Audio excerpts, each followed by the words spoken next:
What's up, guys? Welcome back. Just yesterday we put out a video about ritual sites, the rewards you can get from them, how to farm them. So quick catch up here is that the ritual sites will give you the max vault reward in the bottom row of the Great Vault. This cap was previously 259 or 1 out of 6 heroic, and by completing tier 5 difficulty ritual site runs, you can bump this up to 269. You also get 20 Hero Crests from completing this run, and in this video I'm going to show you how I complete these in under 15 minutes, which 4 challenges to pick to give yourself the easiest time, and the exact path that I take to dodge the most amount of stuff in there. Yesterday's video will be linked in the pinned comment and description if you want to check that out. It talks more about the rewards, all that stuff. Today, I'm going to do this on a marksman hunter with no pet. Tier 5 difficulty requires you to pick 4 of the 8 challenges, and my recommendation for that is Tendrils, Manifestations, Magical Alarm Bells, and Tainted Corpses. Tendrils is just a green circle that spawns on you, you dodge it, and if you don't, you get rooted. Manifestations will only appear in combat, and they have a very long cast and a very giant purple circle. You either want to get out of that, or interrupt them, or CC them. Magical Alarm Bells just summons a new ad every time you defeat 25 enemies, and then I think Tainted Corpses is the way to go. This drops a puddle whenever you defeat an enemy, and it does a lot of damage. Don't stand in it. Easy enough, right? These don't contribute the highest amount of spoils, but that's not really the point of these runs. You can very likely buy all of the cosmetics by doing 5, 8 challenge runs, or 10, 4 challenge runs, and that's going to be across your whole account. That's not really the focus here. This is mostly about doing it quick and easy. But with the exception of picking off enemies that are buffed by the Embers of Power, defeating Dark Obelisks, having to navigate patrols, and just more enemies in general, the runs are going to take about the same route. So let's get started. Alright, first thing you don't want to do is go right down the middle, because there's no reason to. What do I got? I got 5 health potions. Here's the first boss. It casts Chain Lightning, does a couple other things, not a big deal, but I interrupted nothing. This is slick.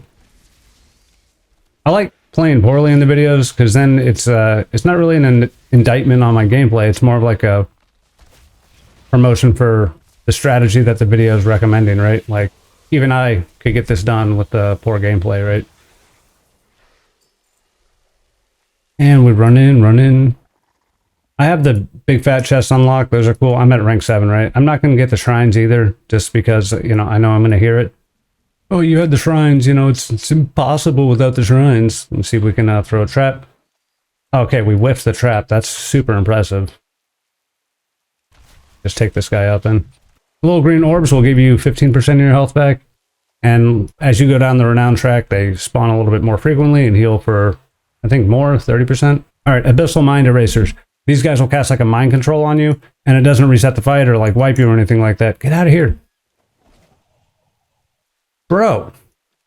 Okay, we camo. But you want to take them out because all you can do when you're mind controlled is walk around and hit a button that gives you like a say command that is like, oh, I didn't know I was mind controlled or some stupid stuff like that. Yeah, we're actually going to run in there and kill the mind bender? Mind eraser first. Boom. That's what I'm talking about. Ah, no. I tried to disengage, the rock got me. Alright, so I got the bleed on me, right? If you get hit by that frontal's kind of gross. There's a manifestation, we kick it. There's a roar. We're actually going to exil, pick up this orb. No! Had to move, hate moving. People are like, I don't like aim shot, you gotta stand still, but aim shot like hits so hard. Pick up an orb, frontal coming up. Nope. Go over here. Now frontal. Yep. Nope, that's a roar. Now frontal. He only does like 3 things. Yeah.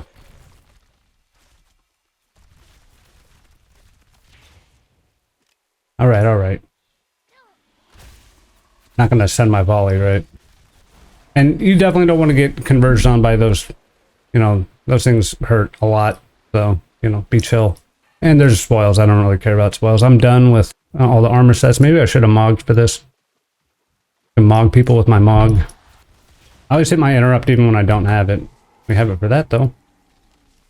And so like, intimidation was on cooldown, right? And if I didn't have anything, I could have trapped that. That probably would have been it, because there's no like scare beast. I suppose he's not a beast either. My path is usually sometimes just go straight across. There's like a shrine here. You would pick that up if you wanted. Throw a trap on you. Oh my god, the traps actually work. Tell you what, we're going to come like way over here. And just buy ourselves a little bit of room, right? Also, can't be in combat forever, right? Shadow Blade Wound. It's like a curse, reduces your max health and puts a dot on you. You gotta watch your debuffs. Alright. Let that fall off, pick up the orb here. Send our damage. He's gonna do a couple things. There's something you don't interrupt. I forget what it's called. We just dodge these. Easy enough. Yeah, this thing. You don't have to kick this, right? So you can hold your kick for manifestation. If you pulled other stuff, you can use it on that. I don't know if, yeah, and then probably kick this at the end. Right? Big long cast.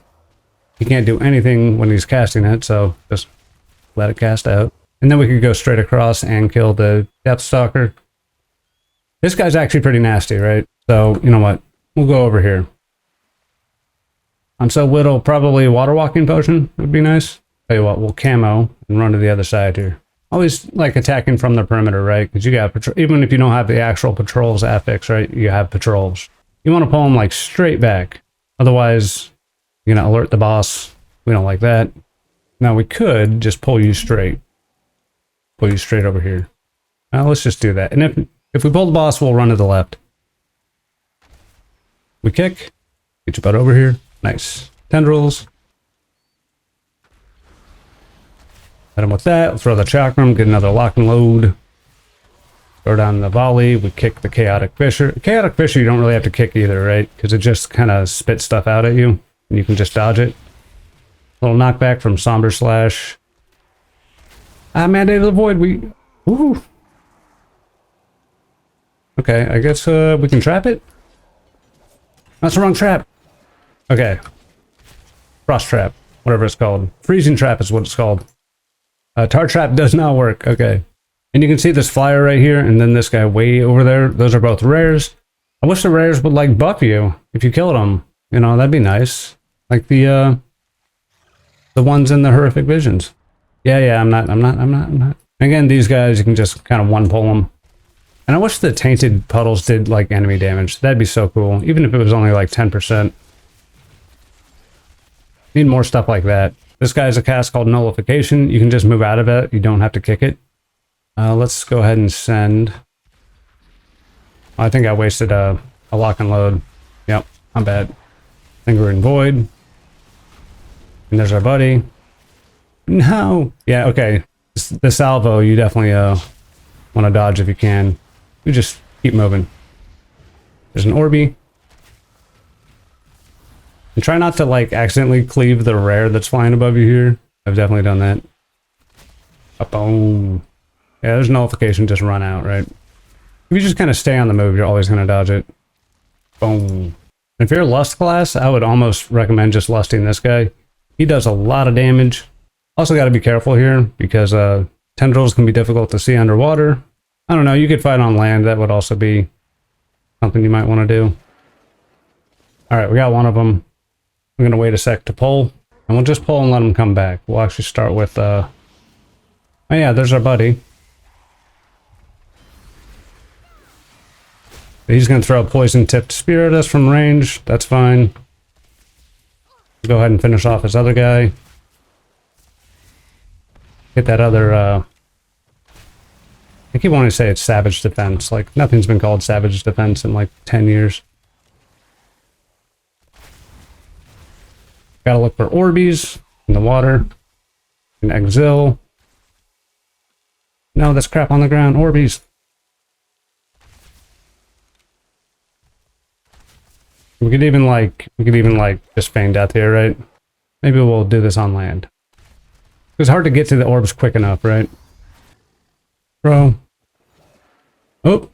Yeah. Dude, I'm so bad at these. That's crazy. I wonder if he doesn't do the spear if I'm in melee. Let's try that. Throw a volley down. True shot, chakram. Yeah, it just melees me. Okay, that probably would have been the ticket. Yeah, nobody talk about me putting in on the hunter's mark at 50% health. Yeah, just don't fight him at ranged.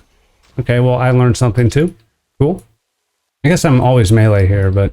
Oh, I did it on Warlock. Warlock, he died in like 20 seconds or less, though, so not a big deal. Squid Boy does a Dark Shroud, which you can actually purge with Trank Shot.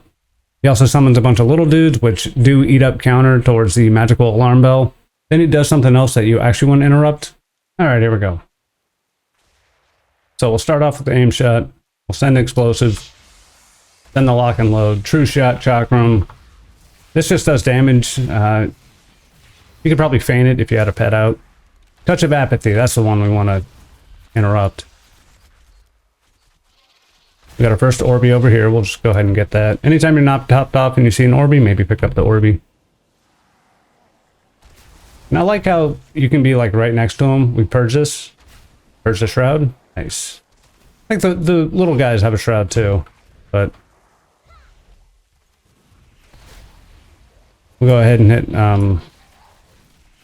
Survival of the Fittest. I keep wanting to call it, oh man, we burned our kick on literally nothing. Keep wanting to call Survival of the Fittest Savage Defense, but that's not what it is.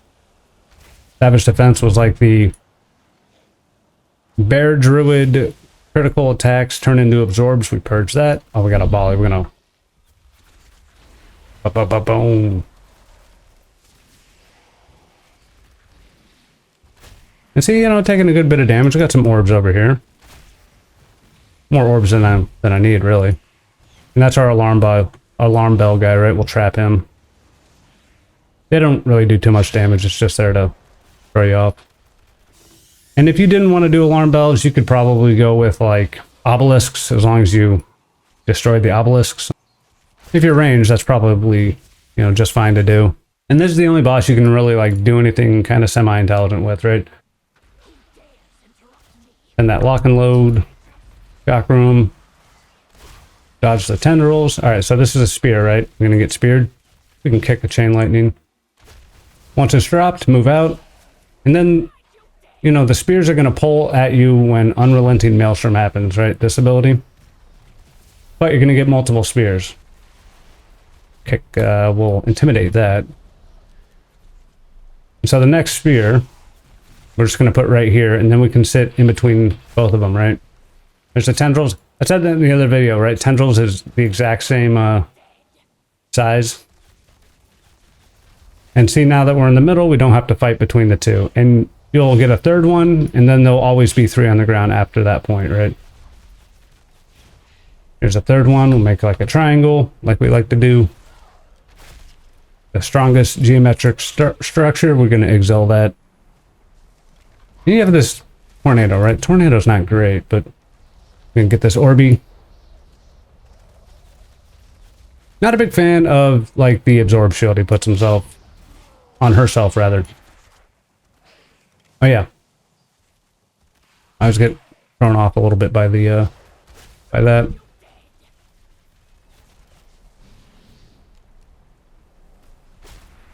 Go over here, get another Orby. We could even send like a health potion if we wanted. 2-shot coming back up. We chalk room. Oh, we're gonna do a triangle over here, I guess. Dead boss. Longer than it would be, right? I spent a little bit of time talking. I reset the one boss, but there's my Hero Crests, and if I do this one more time, I would have a 269 vault waiting for me. And if I did it 7 more times, I would have 3 of them. So I feel like on ults, I'm not going to play too much like the Hunter. I'll probably do it twice. You know, there it is. That's a route. It's pretty stress-free. Occasionally pulling some mobs to clear out some other stuff. I did get caught off guard by the alarm bells because I'm bad, but, you know, it's not like the biggest deal in the world. I think it makes a little bit better content when I'm not too great on the class.